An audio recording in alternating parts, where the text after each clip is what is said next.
So my next topic is related to agriculture.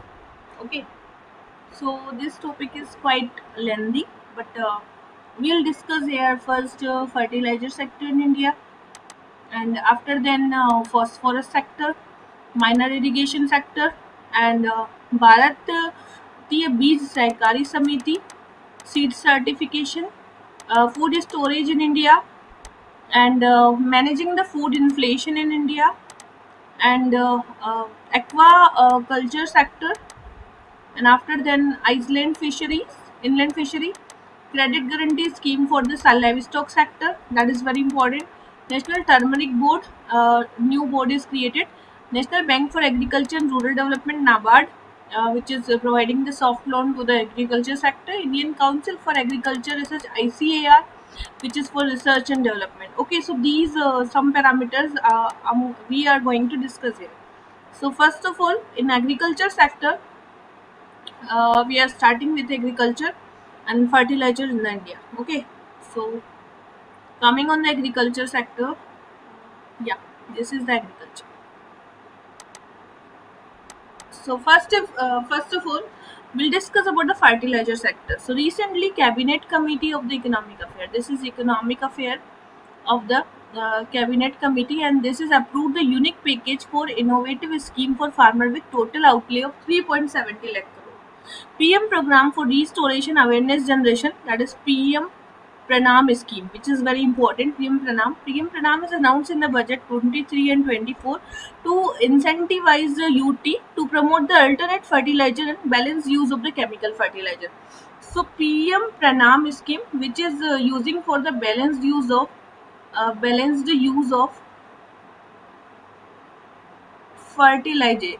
fertilizers. Okay, fertilizers. And the next scheme is market development assistant for promoting organic fertilizer. So for the organic fertilization, that is galvanizing organic bio agro resources like biodhan plants. Govardhan is also launched in 2018, and that is in 2018. That is for the Swachh Bharat Mission, under the Swachh Bharat Mission Gramin. It is under the Swachh Bharat Mission Gramin. Okay, that is Govardhan, and this is the impact village cleanliness and generate wealth energy from cattle and organic waste. So we are converting this cattle and organic waste into the wealth and energy. So that is Govardhan scheme. This was launched in 2018. Next is introduction of sulfur coated urea, that is urea gold. If we are coating sulfur in the urea, that will known as the urea gold, and this is to address the sulfur deficiency in the uh, soil. Next is urea gold to more economically and efficient.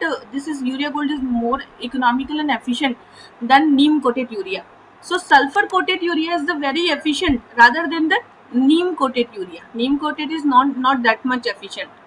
Urea subsidy is also provided in 2025, and that is maximizing the indigenous production of the urea and self sufficiency by 2025. So self sufficiency in the urea by 2025. Okay, India is the second largest in the consuming after China. So China is the first largest consuming in the fertilizer, third largest in the producing. We are producer of the fertilizer in the third largest, and among this world largest importer of fertilizer material, and we are the importer, first largest importer of the fertilizer. Okay, and consumption में second largest. It is one of the 8 core industry, and this is also included in the 8 core industries. You know about the 8 core industries: coal, steel, crude oil, and electricity, and these like kind of 8 core industries. In this, fertilizer is also there. Weightage of fertilizer is less actually. 2 by 3rd of the urea, that is 2 by 3rd, that is urea. Potash is the major requirement met through the imports. So potash, we import potash. Basically, we import the potash. Secondly, under micronutrients, so primary fertilizers type of nutrient they supply to the soil, such as the nitrogenous, phosphoric, ammonium phosphate, and potassic fertilizer. Secondary fertilizer में हमारे हैं calcium, magnesium, sulphur, and micronutrient में आता है iron, zinc, boron and chloride. Okay, iron, zinc, boron and chloride, that is in the micronutrient. And जो calcium magnesium और sulphur जो आते हैं that is in the secondary, calcium magnesium sulphur जो आते हैं दैट इज इन सेकेंडरी, और primary में तो एनपीके फिक्स है, nitrogenous phosphorus and the potassium, okay, and वहां पर आ जाएंगे calcium magnesium and sulphur. So calcium magnesium and sulphur in the secondary fertilizer, and जो माइक्रो फर्टिलाइजर्स होते हैं उसमें आयरन जिंक बोरोन और क्लोराइड आते हैं, iron zinc boron and chloride, okay. Now phosphorus sector, next one is a phosphorus sector. So several survey किए गए हैं जिसमें indicate that India is facing deficiency in the phosphorus. So we have the deficiency in the phosphorus. Okay. So way to reduce the phosphorus paucity. First, to reduce use of chemical fertilizers, we can go through the precision agriculture. Adoption of the low input agroecological approaches. So low input approaches we can adopt, and the mining urban sewage to produce the phosphorus. So we can mine the urban sewage to produce the phosphorus. Okay. So first, India is the world largest importer of the phosphorus. We are the largest importer of the phosphorus. Okay. And most of the from cadmium laden deposit of West Africa. आता कहाँ से? West Africa से आता है, cadmium laden होता है. And phosphorus rocks are majorly produced only from the two states. Like first is the Rajasthan, second one is the MP. These two states only who produce the phosphorus fertilizers and phosphorus kind of rocks. Some deposits are also present in the central part like Uttar Pradesh and Andhra Pradesh. Okay, that is also in Lalitpur of the Uttar Pradesh, and Masuri and Syncline and Kaddappa basin, that is in Andhra Pradesh. Okay.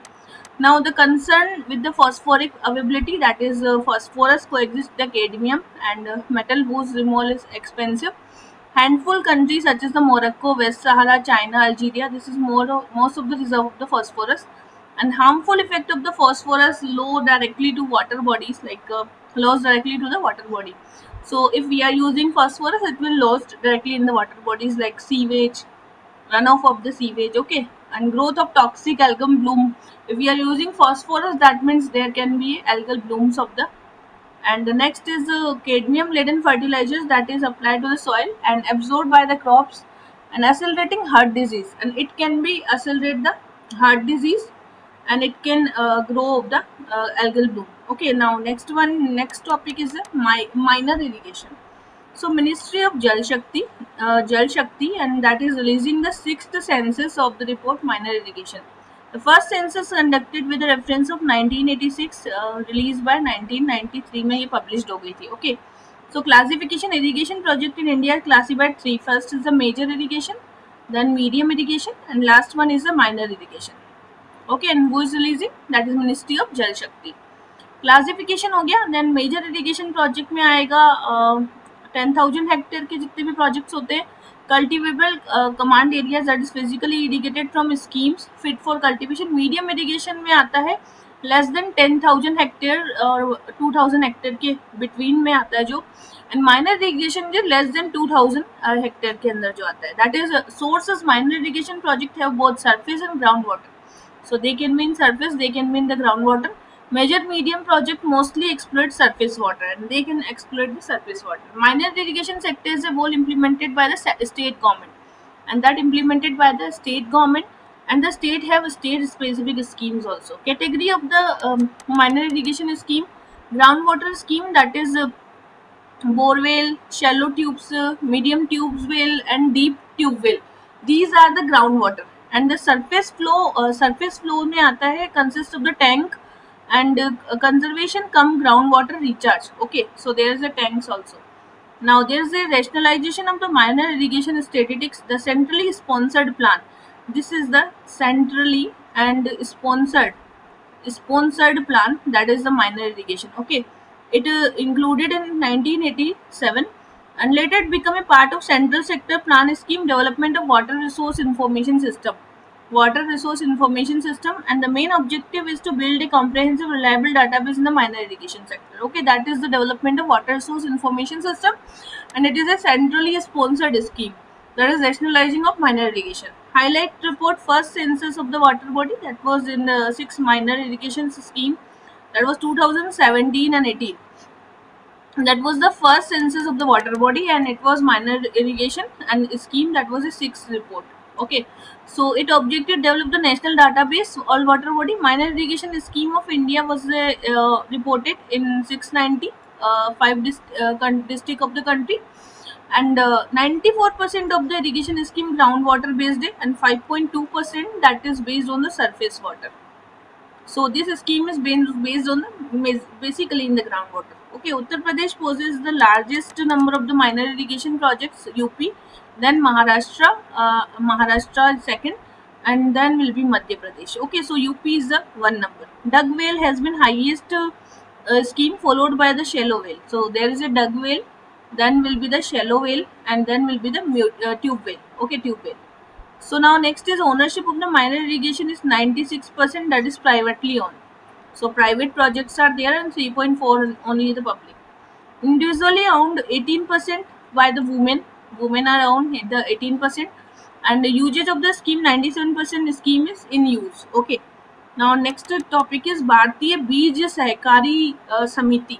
So this Samiti established 2023, that is certified and the scientifically prepared seeds होते हैं, established under the Multi-State Cooperative Society Act 2002, and traditional seed that is have a conserve and pass on to the coming generation, grain, fruit and vegetables. So Indian Farmer Fertilization Corporation IFCO, Prashak Bharatiya Corporation, and National Agriculture Cooperative Marketing NAFED, National Dairy Corporation, and National Corporation of Development Corporation. So this is the playing a key role ensuring the welfare of the farmer. This is ensuring the welfare of the farmer, and that is Bharatiya Beej Sahakari Samiti. Seed certification. So Ministry of Agriculture and the Farmer Welfare, that is launching the Sathi scheme, that is seeds traceability authentication holistic inventory portal. This is a portal for the seed certification. Name is a Sathi. Name is seed traceability authentication holistic inventory. Centralized online system that is designed to deal with the challenges of seed production, quality identification and certification. Seed authenticity is traced through the QR code. There is a QR code. Okay, and this portal has been developed by the National Information Center in collaboration with the Ministry of Agriculture and Farmer Welfare. Uttam Beej Samriddhi Kisan. Uttam Beej and Samriddhi Kisan seed are the valid certification for sold by the valid licensed dealer, and this is centrally registered by the farmer. So unpredictability will be reduced. Short shelf life will be increased of the seed after certification, and lack of effective monitoring. So we are going to improve the monitoring. Lack of access to the certified seeds. So we are going to make the infrastructure gap should be reduced. So that's why these all issues are with the seeds, and we are just curtailing these issues. So legal status of the seed certification is given by the enactment of the Seed Act. So Seed Act was came in the 1966. Okay, and seed certification voluntary, but labeling the compulsory. So labeling is compulsory. Okay, labeling is very compulsory, and India established the Protection of the Plant Variety and Farmer Act, that was authority ensure the availability of quality seed for the planting material to the farmer. Now next topic is related to the food storage. Food storage in India. So the Union Government has approved the constitution empowerment of the Interministerial Committee, which is for the facilitation world largest grain storage for the cooperative sector. And this aim to strengthening food security, reducing the wastage, empowering the farmer by go down, and the agriculture infrastructure at a primary agriculture credit society.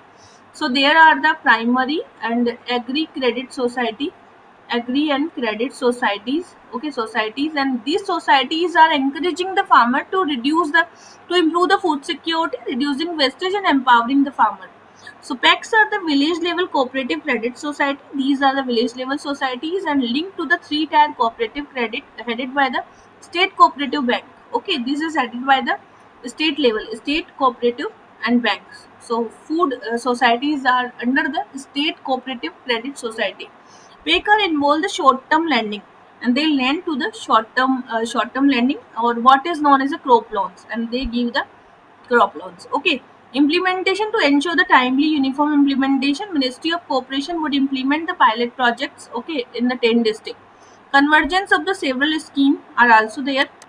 Now scheme identified for the convergence. Ministry of Agriculture and Farmer Welfare, that is Agri Infra Fund, Agri Marketing Infra Fund, Mission Integrated Development Horticulture, Submission Agri Mechanization. These missions are under the Ministry of Agri and Farmer Welfare. Ministry of Food Processing Industry, Pradhan Mantri formalized micro food processing, and Pradhan Mantri Kisan Sampada Yojana. So one is the Kisan Sampada Yojana. Sampada Yojana, that is under the Ministry of Food Processing, and micro food processing units are again under the Ministry of Food Processing. So Sampada is also in the Ministry of Food Processing. Ministry of Consumer Affairs and the Food Public Distribution, that is allocation of food grain under the National Food Security Act, that is under the Consumer Affairs. Procurement of the minimum support price MSP is also under the Ministry of Consumer Affairs, Food and Public Distribution. Okay, now food grains management in India. Total production.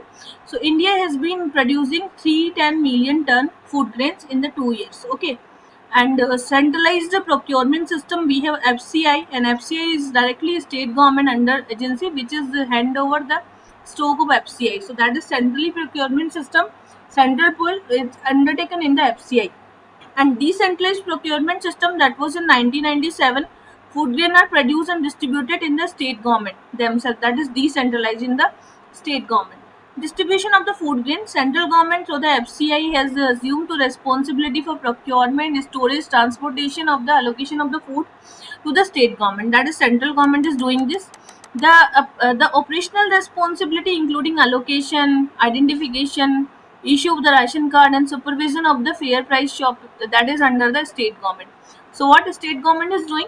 State government is doing first allocating the food grains, state identification karna of the families, and ration card issuing karna, and other than that there's a supervising the functioning of the fair price shop, that is under the state government. Okay, so you can see this diagram, sustain increased food grain production in India. So in 2014 it was 251 million ton. Now in 16 to 75, presently 315 million ton. So 315, and it is in million ton. Million ton food grains are there presently, 315 million ton. And that data is 2021 and 22. Okay. So before that it was 210, and presently it is 315. And we have oilseeds, pulses, and total food grain. Managing the food inflation in India. You know, presently food inflation is a very big concern for our economy. So, Indian Council of the Research in the International Economical Relationship, ICRIER, has established measures to curb the inflation, including banning the cereal export has cost farmer at least 45,000 crore rupees का जो cereal है, that is exporting by the farmers. So now we are banning the cereal export, that is cost the 45,000 crore rupees, and that is Council of Research and International Economical Relation estimated the measure curb the inflation. How we will curb the inflation? If we are banning the cereal export. Okay, to curb the food inflation, government imposed a restriction on the trade of food commodities and export, and boost the supply which have a dented farmer income. Okay, release the government own stock of the grains at the substantially lower price. So market rates also resulted potential loss of additional 548 quintal of the farmer, that is in the potential loss. Inflation, how we measure the inflation? First is WPI. So WPI is a measure the inflation at the wholesale level, while the consumer price index, that is calculated inflation as a retail level. WPI consider the price change in the goods only, and the CPI changes the goods and services both. WPI gives the more weightage to the manufacturing goods, whereas the CPI give more weightage to the food item. So CPI always talk about the food item, and the WPI talks about the manufacturing item. And WPI released by the economical advisor in the Ministry of Commerce and Industry, that is Ministry of Commerce and Industry, Ministry of Commerce and Industry, and National Statistical Office, NSO, and the MOSPI, Ministry of Statistical Program Implementation, that is launching the All India Consumer Price Index.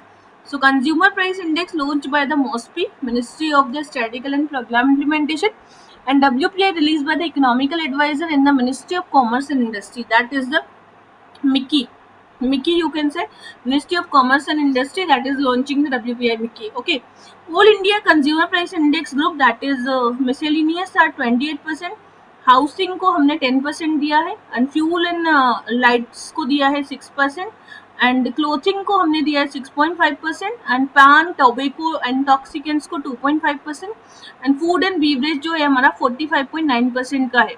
तो जो consumer price index है इसमें जो different different groups है, तो सबसे ज्यादा food and beverage को इसने वेटेज दिया, दैट इज 45%। पान, टोबैको, जितने भी इंटॉक्सिकेंट है उसको 2.54% वेटेज दिया है। क्लोथिंग एंड फुटवेयर्स को 6.5% का हमने दिया है वेटेज। फ्यूल को दिया है 6.8%, more than clothing, this is fuel, that is 6.8%, and housing is 10.2%. Okay, so food inflation in India, that is retail inflation, it is 6.83%, and food inflation is 9.2%. See, I was talking about this कि 2020-23 में food inflation जो है 9.2% है, जबकि retail inflation 6.83% है. That is the big concern for the Indian economy. Major contribution to the current food inflation include the tomato, onion, and cereals. Wheat inflation is due to the domestic and global factor like heat waves, unseasonal rain, and the Russia-Ukraine war. So wheat inflation is because of the Russia-Ukraine war, unseasonal rains, and the heat wave. Factor affecting India for the food inflation in the long term. First is the monsoon variability. Second is global commodity prices are like crude oil prices are increasing day by day. Government policies like MSP policy. MSP is for the free food grains for the low income groups. So that is also minimum support price is providing for the farmer. That is also affecting the food inflation. Infrastructure barriers are there like storage, distribution system, and exchange and rate fluctuations are also there. So exchange rate fluctuations is also very big factor for the agri trades and the agri prices. Outbreak of the pest and the disease also the major concern for the food inflation. Now, what are the mechanism for the price monitoring and control?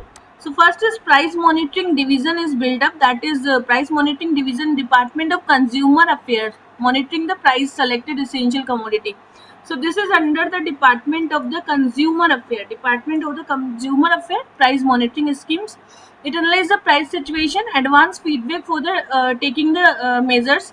It implement the commodity specific market intervention scheme, and the central targets are the 750 and to monitor the 622 essential food grain commodities. Okay, so we are measuring 22 essential food grain commodities, and there's a 750 PMC, and that is price monitoring division, that are 750, and we are like monitoring the 22 essential food grain items. What kinds of the food grain items are there? First is rice, wheat, and atta, that is in the food grain. Pulses में आएगा ग्राम, तूर, उड़द, मूंग and मसूर. सो 2M है और बाकी ग्राम, तूर and उड़द है. Edible oil में है groundnut oil, mustard oil, vanaspati oil, soya oil, sunflower and palm oil. So यहाँ पर भी देख लीजिए सोया एंड सनफ्लावर 2S है, बाकी ग्राउंडनट ऑयल है, मस्टर्ड ऑयल है, वनस्पति एंड पाम ऑयल है. वेजिटेबल में है potato, onion, tomato, very easy, and top scheme भी आती है इसके लिए. ठीक है. अदर आइटम्स में शुगर है, गुड़ है, मिल्क है, टी है एंड साल्ट भी है. ठीक है. साल्ट भी है एसेंशियल कमोडिटी में. ओके, शुगर, गुड़, मिल्क तो सब जानते हैं, टी भी जानते हैं, बट साल्ट भी इंक्लूडेड है. Essential Commodity Act, that is in 1955, and it empowered the central government to control production, supply, distribution, trade, commerce in the certain commodity. That is the Essential Commodity Act. That can be imposed stock limit on the essential commodity to regulate the price availability in the market. Other measures manage the food inflation. First is Operation Green. Operation Green, it is launched to the lines of Operation Flood and to promote the Farmer Produce Organization (FPO) and facilitate the price stabilization, market intelligence in the localized. Price stabilization fund भी बनाएंगे, regulate the price volatility and the procurement of the selected produce, maintain the buffer stock and regulate the buffer stock. Export restrictions in the minimum export price are also there, and direct support to the farmer, that is subsidies and the income support, and supply side measures also taken like agriculture productivity, promoting the diversification. So these are the measures taken by the manage the food inflation. First is the Operation Green, that is for the FPOs and the processing facility for the price stabilization, market intelligence, and that is the in line of the Operation Flood, that there is the Operation Green. Second is the price stabilization fund. Third is export restrictions are there for the minimum support price, minimum export price, direct support to the farmers like subsidies and direct support MSP, supply side measures like productivity को बढ़ाना and promotion of the diversification. Next one is the aqua sector. So see, aqua sector में Parliament has enacted the Coastal Aquaculture Authority Act, that was in 2023, and this act amend the certain provision of the Coastal Aquaculture Authority, that was 2005. So first is inland capture of the fish production. We are first in the inland capturing of the fish. Yeah. Second, aquaculture fish production. We are second in the fish production. Production में हमारा second rank है, but capturing like production inland के अंदर हमारा first rank है, and aquaculture के अंदर second rank है, एंड ओवरऑल फिश में हमारा थर्ड रैंक है, एंड फोर्थ एक्सपोर्टर है हम फिश के, फिशरी प्रोडक्ट्स के हम फोर्थ नंबर के एक्सपोर्टर है. We are the fourth largest exporter of the fishery items.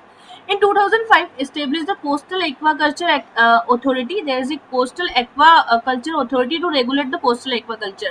It aimed to promote the ease of doing business and fine tuning with the operational procedures also. So, what is the aquaculture? So, it is the farming fish, seaweeds, and other aquatic species. Submerged cages and the net pins. Submerged cages, net pins are used for the finfish in the ocean.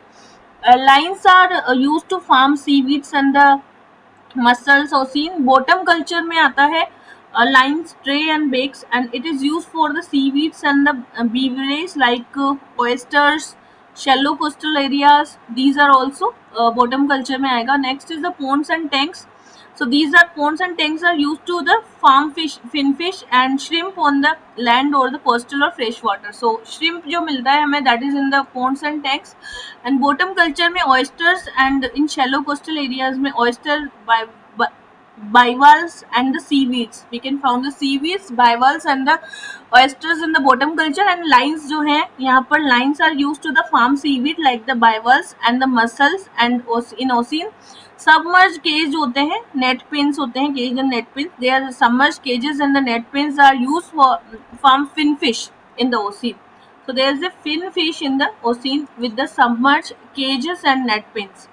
Key provision of the Act is coastal aquaculture. The Act defines the coastal aquaculture as a rearing, cultivation, any life of stage of fish, aquatic life under the control condition, and saline or brackish water in the coastal area. So we just use the aquaculture as a control condition.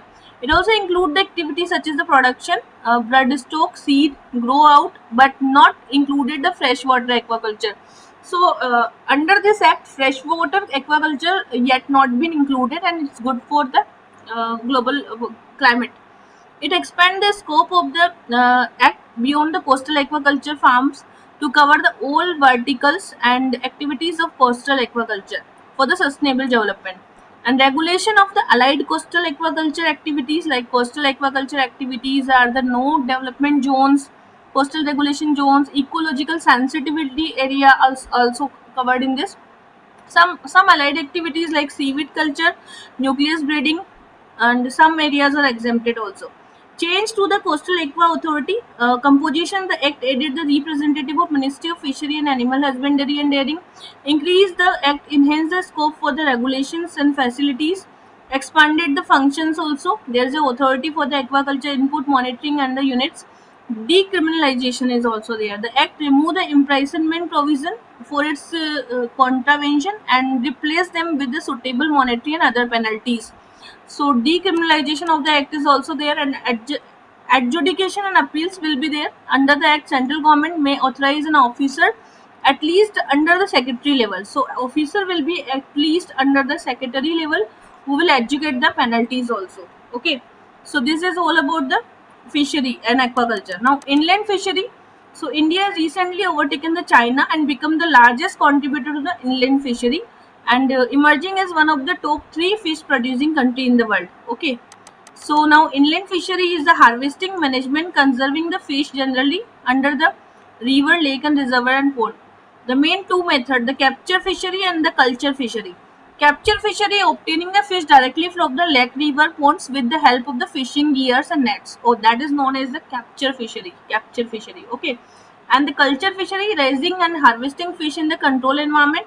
So we are harvesting the fish in the control environment, and with the tool of breeding or the feed management. There is a breeding and the tool with the feed management. And that is culture fishery.